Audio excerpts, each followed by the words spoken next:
మనం మొన్న BRS party వరంగల్‌లో గర్జన నిర్వహించింది. ఒకటి 25వ రజతోత్సవ సభ అనే ఒక కార్యక్రమాన్ని నిర్వహించింది.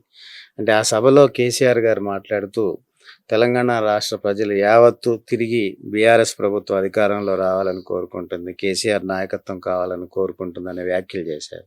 ఆయన పగటి కలలు కంటున్నారు. సామాజిక న్యాయం అంటే బీఆర్ఎస్ పార్టీ తండ్రి, కొడుకు, బిడ్డ, అల్లుడు. మొన్న సభ ద్వారా బిడ్డ, అల్లుడు కాదు, కేవలం కొడుకు మాత్రమే చెప్పి తండ్రి, కొడుకుల ఫోటోలు మాత్రమే ఆ యొక్క మరి బ్యానర్లు పెట్టి, బ్యాక్డ్రాప్లో పెట్టి ఎవరిని మాట్లాడకుండా ఒక్కడే మాట్లాడు. ఇది బీఆర్ఎస్లో ఉన్నటువంటి సామాజిక న్యాయం. మహిళలు ఉన్నారు, దళితులు ఉన్నారు, ఎస్టీలు ఉన్నారు, బీసీలు ఉన్నారు. ఎవరిని కాదని ఆయన ఒక్కడే మాట్లాడి బొమ్మలు మాత్రం ఇద్దరు తండ్రి కొడుకులు మాత్రమే బాహటంగా బ్యాక్డ్రాప్లో పెట్టాడు. దేనికి సంకేతం? ఇవాళ వాళ్ళ కూతురు మాట్లాడుతుంది, రైతు బంధు విషయాన్ని ప్రస్తావిస్తున్నది. ఆ రైతు బంధు ఆ పథకంని కూడా ప్రశ్నిస్తూ ఉన్నది.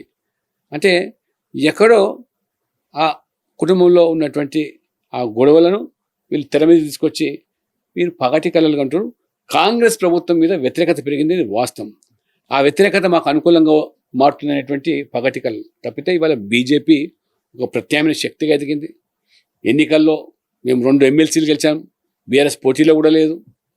కాంగ్రెస్ సిట్టింగ్ సీటు ఓడిపోయింది. ఆ రకంగా మొన్న పార్లమెంట్ ఎన్నికల్లో బీఆర్ఎస్కు 0 సీటు. 10 సంవత్సరాల అధికారంలో పార్టీకి మేము 8 ఎంపీలు గెలిచాం, 35% ఓట్లు సాధించాం. అంటే భవిష్యత్తు బీజేపీది.